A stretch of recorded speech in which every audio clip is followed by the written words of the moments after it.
Thank you, thank you, thank you. You're welcome. Thank you. You took us on a real emotional roller coaster with this one because we finally got a chance to see a bit more of the woman underneath the crown, underneath those beautiful headdresses and wardrobe. We got a chance to really know her this time around. Kind of sum up for me what the experience was like, really getting a chance to dive into all the facets of Ramonda this time. It was thrilling to be able to have a return trip to Wakanda, and spend some more time there. It was a great adventure the first time around. Yeah, she was a little bit more laid back and there in support of her amazing children. More of a support role and wise counsel. But this time, because of real life occurrences, more was required in the story as they began to try to figure out, in the midst of this incredible heartbreak, the writers, Joe and Ryan, had to really dig deep, and they found a way into telling this story. This time being a story of, mother and daughter. The previous time, it was really more of a father and son's journey. Those two very different, how T'Challa was raised with a father there in the household and there supporting him and guiding him, and the way Killmonger was raised with, far, far, far away from, from Wakanda and all that it offered in its solitude, isolation from the rest of the world and from colonization. But what happened to him? Being without a father and raising himself, and the whole idea of revenge and taking revenge. So this time around, it was an opportunity to tell from the woman's point of view, dealing with grief, and from a woman's female point of view, and a mother-daughter story. Tell me a little bit about, those scenes with Letitia and really, tapping into trying to teach her these lessons, because what we find in the film is that she's not coping. She doesn't know how to deal with these emotions, to tap into them. And that's really all her mother wants to do. She wants to know that she'll be okay. Yeah. I have had an opportunity to see it twice. I saw it today for a second time also. So it was, I remember in the playing of it, I had a wonderful time working with Letitia. I just love her dearly. She is so adorable, and she's so much fun on the set. She is a bottle of energy, and she is as smart as a whip. But yeah, and I have teenagers myself, 16, and I swear they know everything, and I know nothing. They just, oh my gosh, if I say anything, I am, it's a stereotype or something, I just can't be right, save my life. And a lot of times I just have to listen patiently and just quietly do my thing, be an example indeed, and hope that they will come around with experience. And so that's what I see in Ramonda in her dealings, at this time with her daughter, especially when she says, so it's a construct of your mind to soothe you. It's like,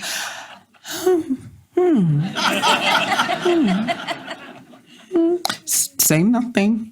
Oh, but it's, in that, it's like, oh, really, is it? All right.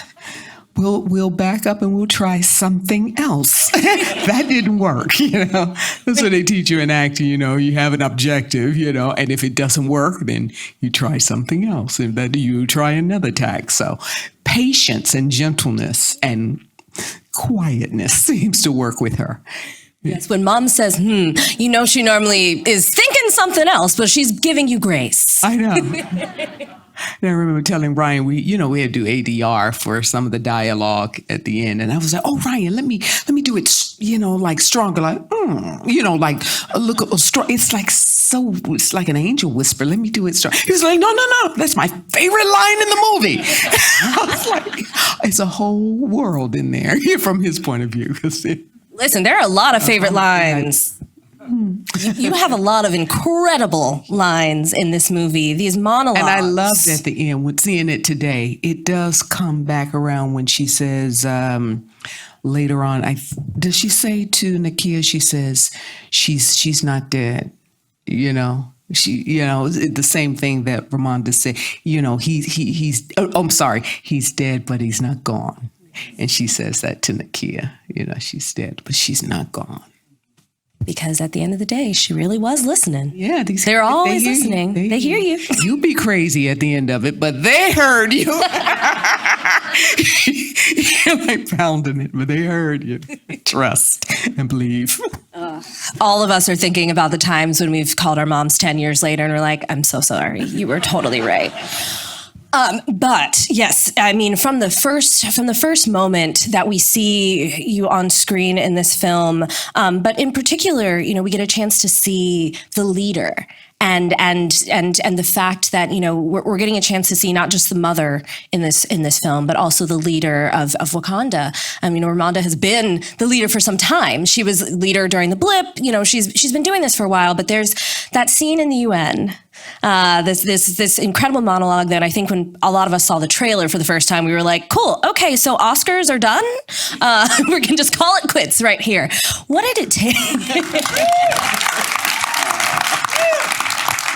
What do you tap into in scenes like those when you have, because you're playing so many different elements there, because you know that you've caught the perpetrators, but you kind of have to wait to the exact right moment for the reveal to happen. So you're kind of playing with all of the emotions of the, what this standoff with the other powers is going to be. I love that idea of how they have truly underestimated Wakanda, and they have underestimated this woman and this nation, and they just think they are so smart, and they have, they've gotten what they want, surreptitiously, clandestine, but she just listens. It was the first day of shooting. And which was like, oh my God, frightening, scary, this whole weight of this movie. And now we're about to begin. And we had maybe a couple of days before had visited with Chadwick's resting site, sort of ground ourselves. And here we are on the first day. And it was just, first day jitters. So many elements to come together, so much information, so much data, so, costume in this big room, and and the security detail that's with her. When I saw them, woo, that gave me power. I was like, oh, we are bad. We look good. Oh my God. So much information, just to be fueled as an actor with all this stuff. And of course, the incredible costume that Ruth Carter, dressed me in. That did about 50% of the job right there, that crown. But and also one of the actors in the scene, the main one who's doing all that bad talking, he and I go, Richard Schiff, many of you probably know him from West Wing and other things, but he was, when I graduated from drama school, I did a little off Broadway no pay showcase. That's way over by the river in New York, nowhere near the center of town. We did Antigone. I was Antigone, and he was my director. So here we are, all these many years later in this room. So it was really interesting to have that, like a history, a bit of a history with someone, but haven't seen them in a long time. So it wasn't just like, a face that I just met that day in that moment. So that was a gift, on the day in the playing. So yeah, it was a great time. So I could just sit there like, I know things about you. And I really did know things about him. I was like, because back in the day, I was like, woo, you something else, Mr. Director. So it was like, But yeah. I mean, as actors, you do have to pull from somewhere. Use it. Make it good for everything, What else, obviously, of course, with the devastating loss of Chadwick, I know that was something you were all using in this film as you worked through your grief and worked to support each other as well through this project. What else were you pulling from and using with this as you're kind of, fleshing out this story of who she is? Because I do feel like we learn just so much more about her. And, we literally see, I made the joke about Under the Crown, but we really do. We get to actually see, the mourning and her hair and how, the different ways of, the ways that she's found to find power and to be powerful throughout her life and existence as the queen and as a woman. Yeah, there was a lot going on. Yeah, in Ryan, when you talk about the hair, Ryan talked about one and cutting it, that being a period of mourning, that they would, shave their head, I suppose, in some communities. Oh, he's got to make it different from the last time, so now I got short hair and Nakia has long hair. She's got dreads. We can't both have dreads, I guess. So dealing with it differently. But thinking about, like you said, being a mother myself, that whole element, and trying to guide her and be there, but not be too oppressive, because she's a smart girl, and the more I push, the more she'll push away, but trying to, being gentle. Also, a mother, not just to her, but a mother to Okoye, and how difficult it is to make, difficult decisions and something, but Shuri is, she's last of the family. She's queen mother to many, but from time to time, those hard decisions must be made. And she lost my kid. So so I need someone else in that position, and it's a hard decision to make. And you're listening to counsel from this one and that one and that one, but then in the end, you have to take your own counsel. I find I do that a lot in life too. I'm a good listener, especially to, good friends who I trust their opinion. And then you have to sit with yourself and make your own decision, because whichever way the mop flops, you're going to be responsible for it. Well, tell me a little bit about that scene between you and Denai when you're in the throne room, as you mentioned, having to be real honest about the fact that she lost your daughter. You really didn't want her to go. And she said she'll be okay. Yeah, I trusted Okoye. Yeah. And then she wasn't. Okoye, yeah. And it was one of the rare times that it didn't go the way she thought it would, because of these sneaky teenagers. But running off and doing things. But that was a great day. That was a great day on set. The set by Hannah Beachler is just amazing. She's a little petite thing. But such immense talent, this woman. And she built a world. We didn't have to imagine much. The throne room, I guess they put it in storage somewhere, but here it is with the clay floor and the glass floor, and it, supposedly we can see down into Wakanda, into the land, and then it's filled with water at some point. The Dora Milaje standing, up along the border there. The writing it is language, there is a language, and each part of that script, it means something, if you know the language. Just beautiful. The back wall, all of that. So, a little degree of blue screen, but so much that's so rich there. And that was one of those days, an actor where, you got to drive it.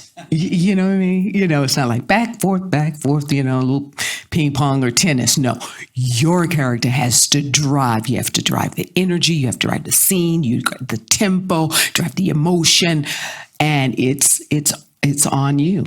So that was that day, and it was filled with maybe like half this number. So it's a lot of people in there. So get over your nerves, get over yourself, But I had time to work on it, and it was one of those written scenes. As soon as you read it, you just felt it in your gut. You felt that pain, you felt that loss, you felt that grief, you felt that, like, what do I do now? You felt it in your gut, hopelessness, but I got to do something, And so on that day, it was as close to being back on the stage, back in theater, as you're afforded sometimes, doing film or television, where sometimes it's, so we rarely have, time to express yourself, with this kind of length of time. So it was really very operatic, Shakespearean. And I remember at the end of the scene, because it's like I had to run to the Jabari and, and they saved me, and yet also have control, maintain, the control of the pace, but also, you're letting out all of this grief and emotion. So it was like a real balancing act. And at the end, the crew and the cast like applaud and was like, ugh! And then you're like, snap back. It's like a what? Yeah. Snap back to reality, which is great, which means you're not like outside yourself, looking at yourself and what you're doing, but you're in the moment. And that's what you strive to do, to be in the moment with the person that's right in front of you. And I couldn't have had a better, everyone else disappeared with Okoye there, with Denai there, because she was filled with emotion and present every single second. So she drove me and I her, and we did that thing together. It was a beautiful meal treat. It is filled. It's filled with guilt. It's filled with grief. It's filled with anger. But it's also filled with love, because this is, as you said, it's someone you trusted implicitly with the thing that's the most important to you in the entire world. And it pains you to have to tell her, like, get up out of here. But of course, then it also creates even more emotion when we go back into the throne room again for her heroic final act. I hate saying that word, that idea that this happened, because I imagine it happened in this room as well. Just like shock and just like how could we? What do you, when you started first reading it and then of course preparing for it, because there was so much underwater work that you all had to do with this film and training and getting under there with the weights. What was it like to prepare for knowing that this would be kind of this heroic final moment? Oh gosh, I was not looking forward to that. The saving grace is that you shoot out of sequence. So it's not going to really be your last day, I'm very glad that it right. Me too. But yeah, I was, oh gosh, I just fallen in love with Ramonda, falling in love with being queen, don't we, ladies? Right? To be queen is just so good. Yeah. You're always our queen. Oh, thank you.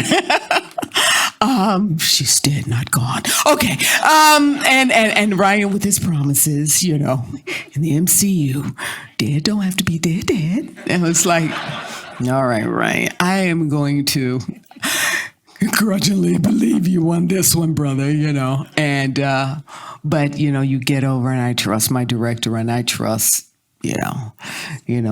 the process and what he's trying to do. And it was to have, you have to have with these high stakes, it's the highest stake. And our little baby girl has to get over that and to deal with it, so this is the biggest wall that she has to face, so I had to trust him.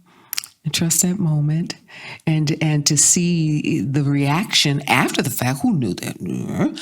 It was so thrilling that I think audience come to feel as if she is their queen mother or she is their mother, and we all have mothers, and complicated relationships with them, but doggone it, they're our mamas, you know. I had my own, you know, and so it was interesting. My kids saw it again today. My daughter, for the third time, when she knows it's coming, it's like, I will be here in 2 hours and 41 minutes, darling. I will. But it was a hard day. But it's you know, to save Riri. And that's what we do. We sacrifice ourselves. Mothers sacrifice themselves from time to time. That was an interesting day. You know, we, you know, trained underwater, and then we get there, and we had this extended break in between because we had a mishap on the set, so we had to like shut down for about 4 months, and oh gosh, and then I sort of didn't keep up my swim lessons. And I tried to breathe every day, you know, whatever. But we got to the set, we did it, and I only had to go down maybe about 10 feet. You know, you have people who are holding you down. It was like, and stand on a ladder in this, you know, deep, you know, so the break of the water, the surface of the water is about 10 feet, you know, and I'm standing down on a ladder waiting for action. So, you know, it's like, come on, Dominique, come on, Riri. So you're just starting to stay calm, you know, and she just has to, you know, be dead weight and say, okay, 1, 2, 3, and you go down, and they hold you down on the ladder, and you're underground waiting for camera, set, action. You're like, did I hear it? You know, everything's muffled underwater, and you're like, we're getting ready to go down. Y'all, cameras that have that. Be ready to go, crew. Be ready. All right, I'm ready. You ready? Okay. Here we go down. Camera, set, action. You got everything in place, and then we would, you know, she dead weight, and then I'm coming up, and the first time I did it, you know, in when we're practicing, they have little clips on your nose. That keeps water from going up your nose, especially when you put your head up. So when I broke the surface, it was a big surprise. Water's all through, you know, water's all up in my head, in the brain cavity, everywhere. You know, it's like, wow, okay, that was a surprise. So you go and you do it again. And then Ryan says, do you mind if we go a little deeper so we have more distance to travel?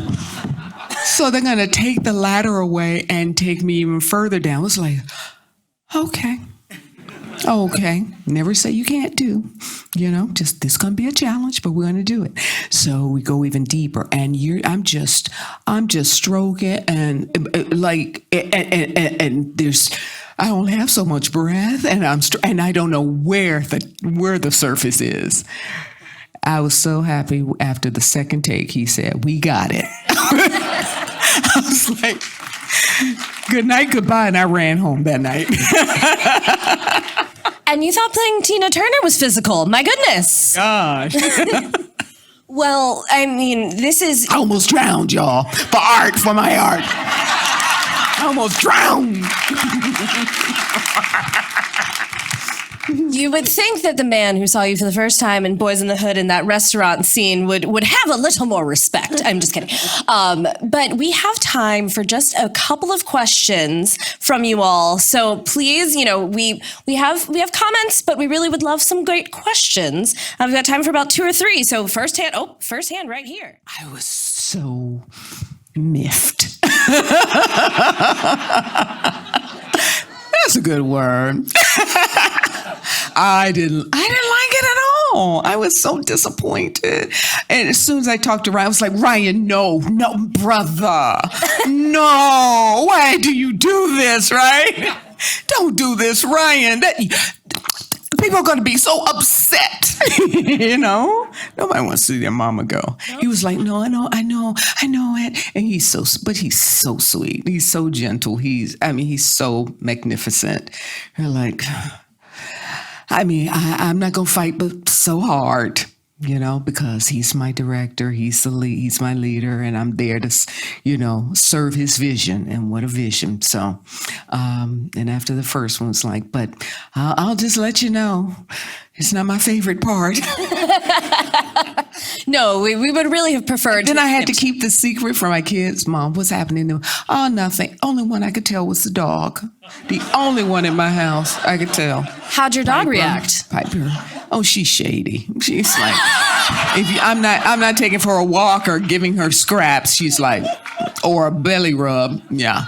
Oh. All right, we've got Shady time. Piper.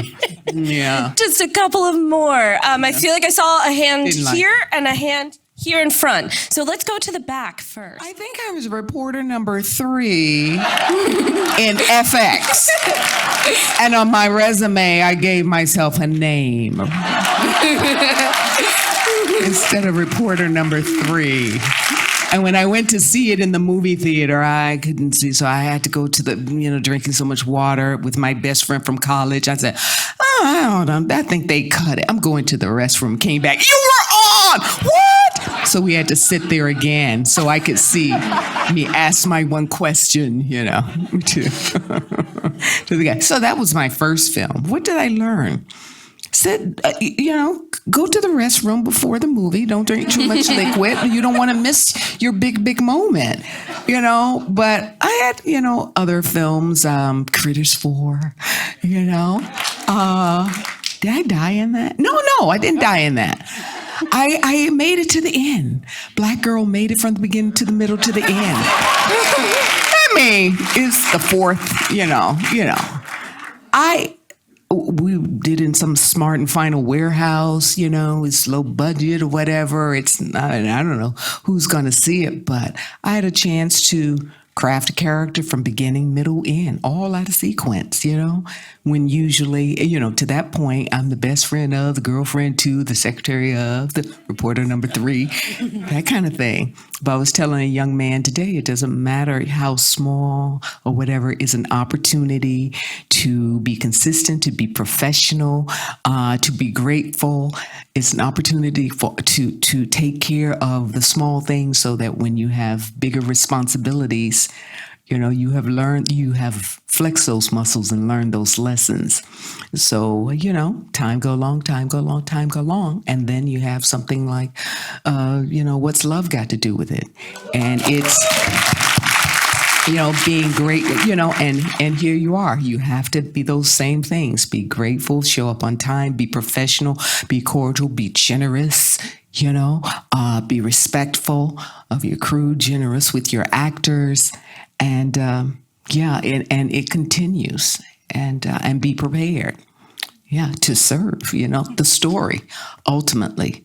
So it's and in those all along the way, every time I say yes, you never know how it's going to roll out and be accepted, but. Does it, as you say, does it do something for you? Does it grow you in some way? Is it a theme that you want to put out there in the world about who you are, about who we are, about, about life, about choices? So that's what, I've tried and continue to try to do whenever I say yes. Exercise your no option. Someone told me once, exercise your no option, so you're available for your yeses. How did this film grow you? How did this film change you? I'm just incredibly grateful. It's just been, what has been like about 30 years since What's Love till now. It's been a long and varied career, and sometimes it's been like, slow downs and stuff like that. Like after What's Love, it was like no job for 18 months. But you've got to keep yourself interested and available and not become jaded, and to be ready when opportunity arrives, and find other ways to express yourself, to satisfy your soul, and to not lose, why you fell in love with what you're doing, in the first place, Keep the joy stealers at bay, Well, you were always ready, and you were always iconic, and we have just one last question here. Oh, my goodness. Yeah, we had a wonderful coach, Beth McGuire. I think she teaches in New York. She was a coach at drama school where, a couple of our students work with Nakia. I call them by the character Lupita and Winston, Lupita yes. and Winston she wasn't there when I was there. We had somebody else. And we were learning Irish accents and, Polish accents and all of that. But she's just a very, very, very good coach. And there are some very talented people out there who study it, who break it down. And sometimes I would have difficulty if, I don't know, I probably can't do it now. We're rolling the R's a lot. There's a lot of rolling of R's. And if two R's came back to back, like, I would have to slow down, which sounds kind of weird. But if I could just get it once, you only need it once. But she would encourage me to think in a certain way or to put the accent in a certain place, or instead of going for what I would go for initially, she'd give me another way of looking at it, and then it would come out just perfectly. But I would have to take my time and not beat myself and just practice, so that I could stop thinking about it, because that's the part that's technical. That's the technical. That's not the feeling. And when you have technical, like an accent over here, then you're trying to, and of course, then she's between every scene, it may be something to tweak, and it's just like, and you're trying to deal with the emotional. Then you got that balance you have to deal with. And some people love you to come in between the scene and but sometimes I don't like all that information, So she has to find a different way to work with me than to work with you, than to work with everybody else on the set. But yeah, that's interesting. They have technical and then they have the emotional, and to try to marry that so that they play nicely, play well. Well, thank you so much, Angela. Thank you, and thank you, everyone, for coming out and spending your Sunday with us. You're the best.